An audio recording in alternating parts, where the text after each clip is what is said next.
The question we are doing now is that question. It is given that log 6 is equal to 0.7781 and log 5 is equal to 0.6990. Calculate A log 30.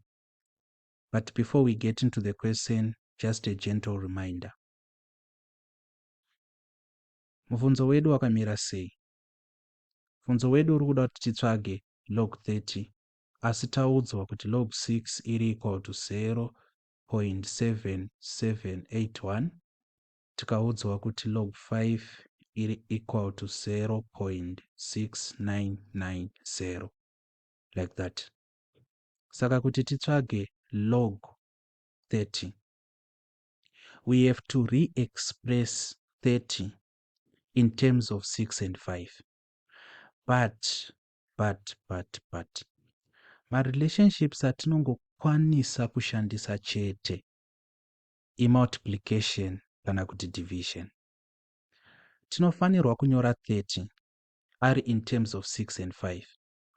Asi ma-relationships kana kuti arithmetic dzatinoshandisa i-multiplication kana kuti division.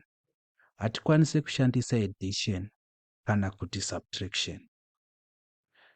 Saka log 30 tieta kuinyora iri log 30 unoita kuna kumreplace na 6 times 5. Unozvaonaka? Ta replace 30 na 6 times 5 because 6 times 5 inotipa 30. Then from here manje takucha apply that law of logarithms. Inotiudza kuti if we have log A plus log B, this is equal to log AB. Saka teta kuiapply but in reverse like this. Kana yakuiapply panapa, this is going to be equal to chi log 6 plus log 5. Ukuzwana? It's easy. Taudzwa kuti log 6 ndi 0.7781 plus log 5 ndi 0.6990. So this is equal to, we are just going to add these two to turn our answer, plus 0.6990 like that.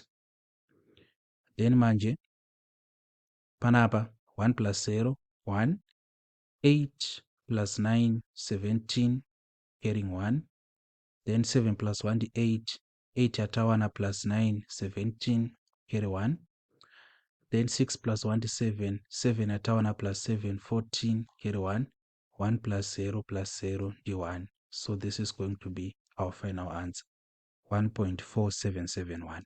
Yatopera. So chandoda kuti mucherechedzese panapa ndechekuti 30 unoyu anongonyorwa in terms of 6 kana 5 tichishandisa either multiplication kana kuti division. Hatikwanise kushandisa addition kana subtraction. Ndopandoda kuti munyanye kubatisisa ipapo. Okay, this is how it's done. Any questions kuma comments kana kuti directly send a direct message to me. Otherwise I hope maona kuti zvoitwa sei.